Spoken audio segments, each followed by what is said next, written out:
मंडी में सिट्टू जिला केंद्र की बैठक आयोजित की गई। बैठक में सिट्टू के जिला प्रधान भूपेंद्र सिंह द्वारा अध्यक्षता की गई। बैठक में विभिन्न मुद्दों की मांगों के साथ साथ ही पंचायतों के माध्यम से नियुक्त किए गए जल रक्षकों के मानदेय में वृद्धि न करने पर भी चर्चा की गई। बैठक में यह निर्णय लिया गया कि जल रक्षक यूनियन की 6 फरवरी को मंडी में प्रदर्शन करेगी और आगामी विधानसभा सत्र के दौरान शिमला में रैली आयोजित की जाएगी।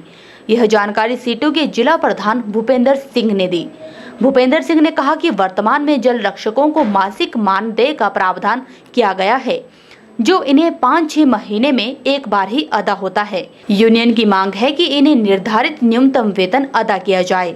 भूपेंद्र सिंह ने कहा कि बैठक में राज्य श्रमिक कल्याण बोर्ड द्वारा मनरेगा मजदूरों को कल्याण बोर्ड के साथ पंजीकृत करने के लिए दी गई। उन्होंने कहा कि बैठक में सिट्टू द्वारा पूर्व में भेजे गए 1,500 मजदूरों के पंजीकरण आवेदनों के बारे में श्रम अधिकारी मंडी द्वारा लगाई जा रही अनावश्यक आपत्तियों की भी आलोचना की गई और यह निर्णय लिया गया कि श्रम अधिकारी द्वारा अपनी कार्य प्रणाली नहीं बदली तो यूनियन उनके खिलाफ आंदोलन करेगी। जल रक्षक पंचायतों के माध्यम से हिमाचल प्रदेश में नियुक्त किए गए हैं, जिन्हें मात्र 1350 रुपये दिया जाता है।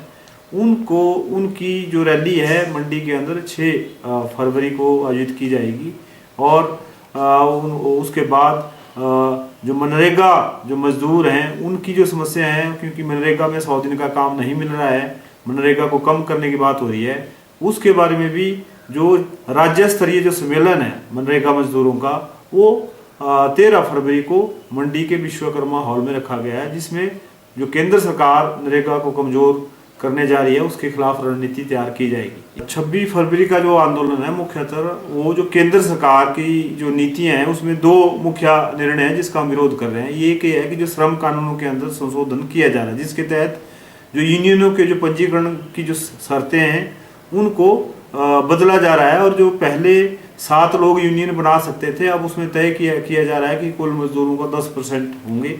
उसका हम विरोध कर रहे हैं। जो मजदूरों की छटनी का जो अधिकार था वो अब केवल उन कंपनियों को दिया जा रहा है जिन उद्योगों के अंदर 300 तक मजदूर हैं। पहले ये संख्या 100 थी और 100 से ज़्यादा जिस भी फैक्ट्री के अंदर मजदूर काम करते थे उनकी छटनी के लिए सरकार की परमिशन लेना जरूरी थी, मगर मोदी सरकार ने वो शर्त हटा के पूंजीपतियों को, कंपनियों को खुली छूट दे दिया हायर एंड फायर की नीति के तहत कि वो जब चाहें जिस मर्जी को रखें, जिस मर्जी को निकाल दें। ब्यास सतलुज परियोजना के छंटनी किए गए मजदूरों की यूनियन निर्माण के लिए 25 फरवरी को मंडी में सम्मेलन और 12 मार्च को सुंदरनगर में चीफ इंजीनियर का घेराव किया जाएगा। कैमरा पर्सन युगल के साथ ब्यूरो रिपोर्ट के चैनल मंडी।